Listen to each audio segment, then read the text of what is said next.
Good day everyone. For this video, I will be reporting about Chapter 7, 8, and 9. For the Chapter 7, I will be discussing surveillance and undercover assignments. So what comes to your mind when you hear the word surveillance? So surveillance. Surveillance is the designated or secret observation of places, persons, and vehicles for the purpose of obtaining information concerning the identities or activities of the subject. Types of surveillance: covert surveillance, overt surveillance. So covert surveillance when the subject is not aware that he is being observed. Overt surveillance when the subject is aware that he is being tailed. Purpose of surveillance. So first, to get information on criminal activities for the future, read. Second, to discover the identities of persons frequenting the place to establish their criminal activities. Third, to obtain evidence of a crime or to prevent the commission thereof by arrest or raid. Fourth, to establish illegal grounds for the application of a search warrant. Fifth, to arrest the criminal in flagrant delicto. So other types of surveillance are these: fixed surveillance and moving surveillance. So fixed surveillance, watching a house or building, and moving surveillance on foot or by motor vehicle. Special methods of surveillance. So first, wiretapping. Telephone line is tapped somewhere along the line, either in the street line or in the telephone company. The tap lines is run into a recorded which is monitored by the investigator. Second, concealed microphones. The microphone may be concealed in the room or may be disguised as a common object such as a disc ornament. The wire is run out to a nearby room where the conversation is recorded. Third, tape recorder. A pocket-sized tape recorder may be concealed when recording the conversation. Fourth, television. Closed-circuit system may be used so that the activities of the subject may be observed by the surveillant at a distance. Kinds of surveillance. So first, surveillance of places. Second, tailing or shadowing. Third, undercover investigation or roping. So first, surveillance of places. The crimes which requires this type of surveillance are gambling, abortion, prostitution, illegal sale of drugs or alcohol, dishonesty among employees, or infidelity in a divorce. Objectives of surveillance place. So first, to detect criminal activities. Second, to discover the identities of the person and frequent to establish and to determine the relationship. Third, to discern the habits of a person who lives in or frequents the place. Fourth, to obtain evidence of the crime or to prevent the commission of a crime. Fifth, to provide a basis for obtaining a search warrant. Sixth, to apprehend person in the commission of an office. Types of place surveillance. So first, using a room in a nearby house or business establishment and remaining undercover. Second, remaining outdoors and posing as a person who would normally conduct his business in such an area. Equipment to be used in surveillance of place. So these are the equipments. So first, picture camera with a telephoto lens. Second, binoculars. Third, tape recording apparatus. Four, wire typing device. And fifth, other recording instrument. Second, shadowing or tailing. Shadowing or tailing is the act of following a person. Purpose of shadowing. So first, to detect evidences of criminal activities. Second, to establish the associations of a suspect. Third, to find a wanted person. Fourth, to protect a witness. Fifth, to discover the associations, amusements, habits of an employee who has been proposed for position of responsibility. Sixth, to check the loyalty of the employee in an establishment where the thefts have occurred.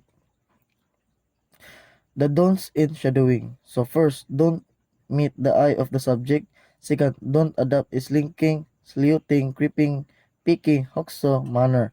Don't slink and out of doorways, sleuth behind the subject, creep from around cars, peek from around corners, and is unnecessary, ineffectual, and above all attract attention. Third, don't wear storybook disguises. Fourth, don't carry briefcase, notebooks, papers, or other noticeable objects. 5th, don't greet fellow officers or allow them to greet you.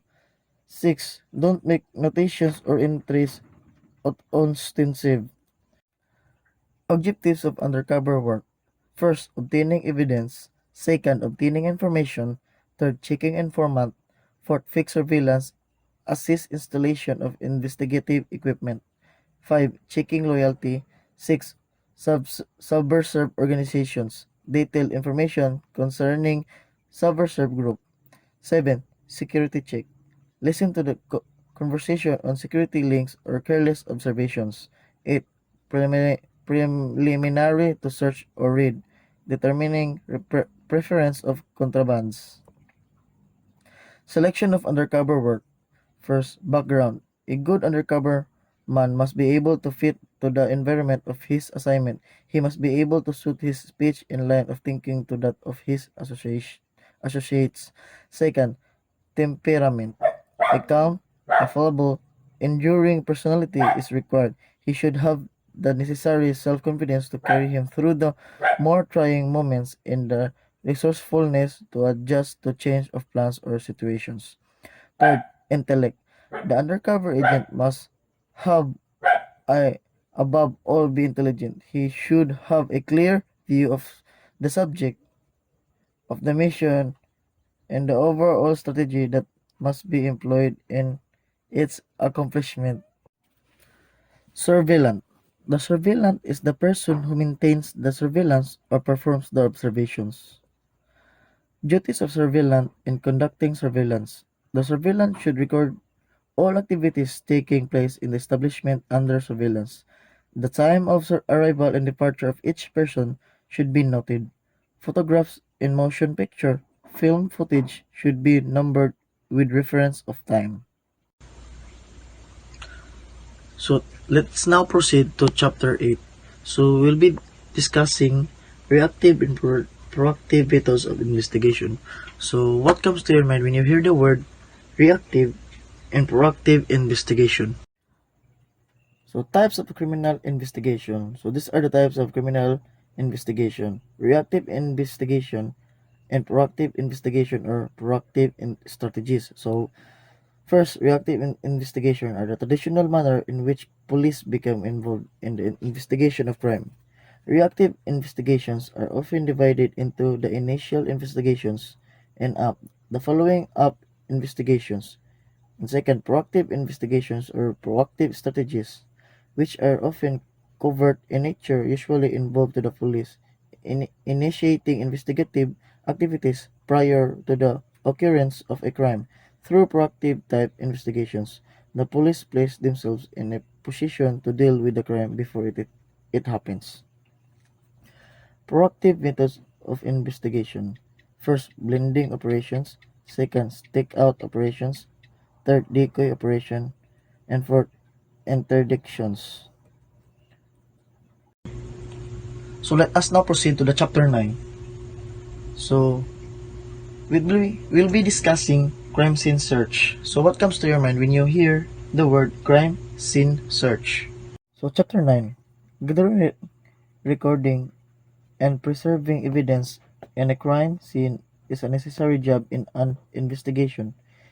Insufficient search or delay on the part of the investigator in conducting the search could affect the result of the investigation. Moreover, the investigator should also consider or give extra care in a crime scene operation, since all the necessary evidence is connection of the crime are there. The evidences must be in position by the time the suspect leave the scene until the investigator arrives therein. Furthermore, the investigator places himself as a spot where there are no physical evidence that will be tampered and comes and estimates into what form of search will be employed. From there, he could determine the different angles and views to take the photographs of the scene. It also important that the evidence is properly collected, marked, tagged, and preserved. Crime scene is not merely the immediate area where a body is located or where an assailant concentrated his activities, but also the place of retrieval of physical evidence, which includes the vehicles and its access and escape routes. So this is the golden rule at the crime scene. So according to Garcia, never touch or move any object at the crime scenes unless properly photographed, measured, and indicated in the sketch. Crime scene rules. So these are the crime scene rules. So first, do not use the crime scene as a temporary headquarters. Second, do not unnecessarily touch anything. This prevents the destruction of evidence and avoids the embarrassment of having your fingerprints on the evidence. Third, get names of all persons present at scene, including police officers, coroner, and so on, and forward the list to the police identifications unit for elimination fingerprint comparison. Fourth, keep all unnecessary persons out of the crime scene. Fifth, do not wrap in evidence that might contain fingerprints in any type of cloth. Use paper envelopes or paper bags. Crime scene rules. 6. If outdoors rope area and protect evidence from the elements if possible without moving it. 7. Try to determine points of entry and exit. 8. Examine for presence of latent prints. 9. Locate any objects that might have been handled by the suspect and process them. So number 10. Maintain a copy of the case history for your files. Assignment of duties. So first, officer in charge, one who directs the search, assigns duties and assumes responsibility for the effectiveness of the search.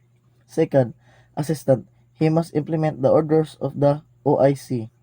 Third, photographer, he photographs the scene and individual pieces of evidence.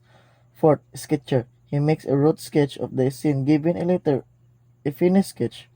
5. Master note taker, one who writes down in shorthand the observations and descriptions during the search. 6. Evidence man, he collects, preserves, and tags articles of evidence. 7. Measurer, he makes overall measurements of the scene. Crime scene processing, the crime scene search. First, processing and securing a crime scene. Second, protecting the crime scene and the evidence. Third, laboratory examination of objects and substances located usually at the crime scene. Investigator's notebook. Purpose: considering the mass of details and the number of cases which in some instances as an investigator is handling, it is very possible that he might forget some details.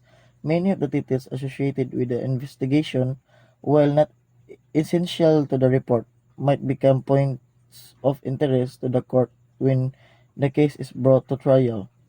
Recording note: the data of the investigation should be recorded in a complete, accurate, and legible fashion so that in the event other investigator is required to assume responsibility for the investigation, he can make intelligent use of the notebook. Common investigation oversights. So first, incomplete case folder. Second, no template for the conduct of investigation. Third, inadequacy of coordination.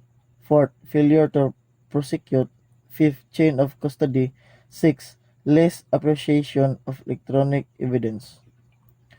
Duties of first officer at the crime scene. The success of an investigation depends to a large extent on the actions taken by the first officer to arrive at the crime scene. He should follow correct procedures not to make an error by what he does or fails to do. Be sure not destroy or change anything which may serve to construct the crime. Do not inadvertently add material which may be misleading to the investigators. Do not approach the scene too quickly. Movement should be calm and deliberate. Always suspect the worst. Do not approach the situation with a mind already made up. Errors committed in safeguarding and examination of the crime scene can never be corrected. So that could be all. This is how crime scene search end. Thank you and hope you learned something.